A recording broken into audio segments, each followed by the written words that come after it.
Ladies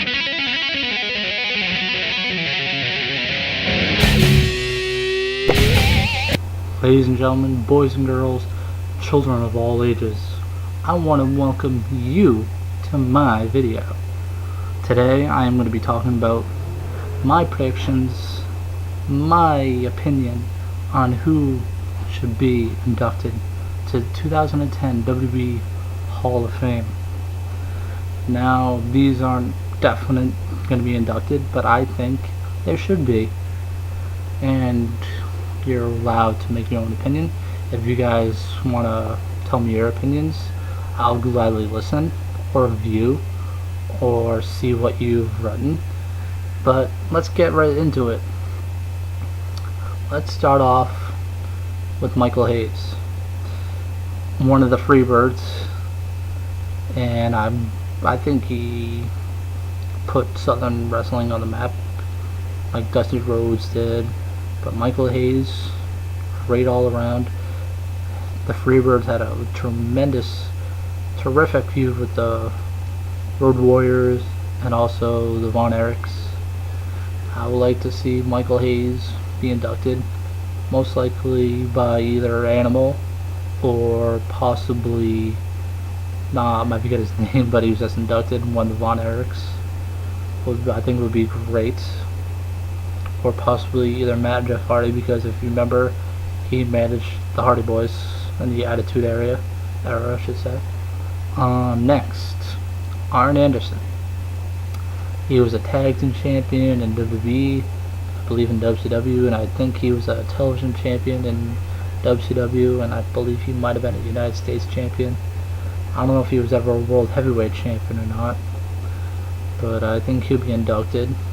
And if he were to be inducted, most likely Ric Flair would induct him because of the Four Horsemen. Next, Bob Backlund, amateur wrestler, also a former World Heavyweight champion.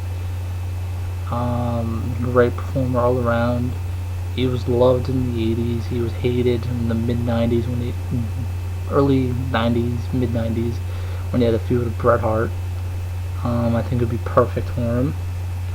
I honestly don't know who induct him. Maybe JR. I don't know.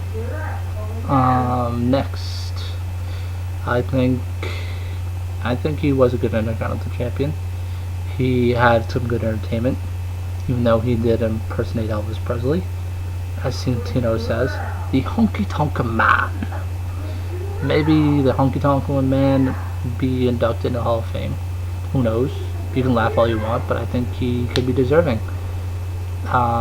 He'd be either inducted by Greg the Hammer Valentine, because they were once tag team partners. Maybe Santino for shits and giggles. Excuse me, pardon my language. Or possibly Jerry the King Lawler, because Jerry Lawler's been saying that's his cousin. So I don't know if that's real or storyline or not. But that'd be perfect. Next, $1 Million Man. We've been seeing a lot of him, and he was a tag team champion at WWE. I think that's the only championship besides the $1 Million Man title, $1 Million championship belts he had. I think it'd be perfect for the Hall of Fame, and if he were to be inducted, most likely his son would induct him out of sign of respect, which I think would be perfect. Next, Owen Hart and Stu Hart.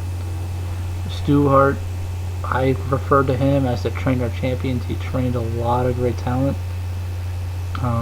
He trained a lot of champions.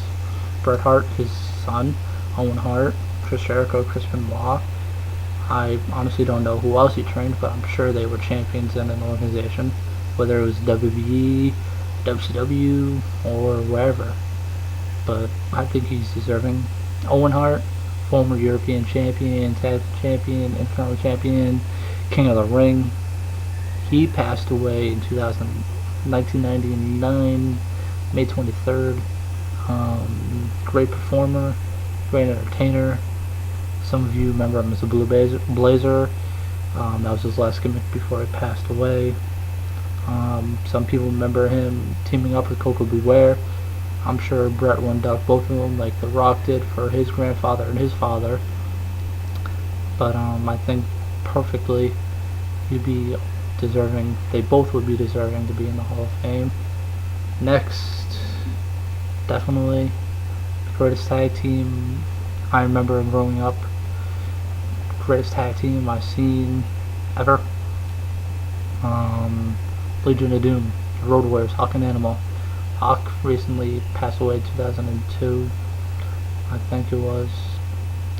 Great tag team, had a championship in every organization they were in, just like Team 3D did as well. I think that'll be a pretty good match. I don't know if they worked against each other before, but I think they would be deserving. I think Paul Ellering would probably induct them because he was their manager, or possibly Michael Hayes would induct them because the few they had. But I think they would be deserving. I think it would be a great tribute and honor for Hawk, and of course Animal, even though Animal's still alive. But yeah, those are my picks, and in my next video I'm going to be talking about my top 10 wrestlers of all time and my top 5, I can only think of 5 tag teams of all time. And yeah, and if you guys have any questions or you want to leave comments, you want to tell me your predictions, I'll gladly listen. So all I have to say is Hawk on, later days, and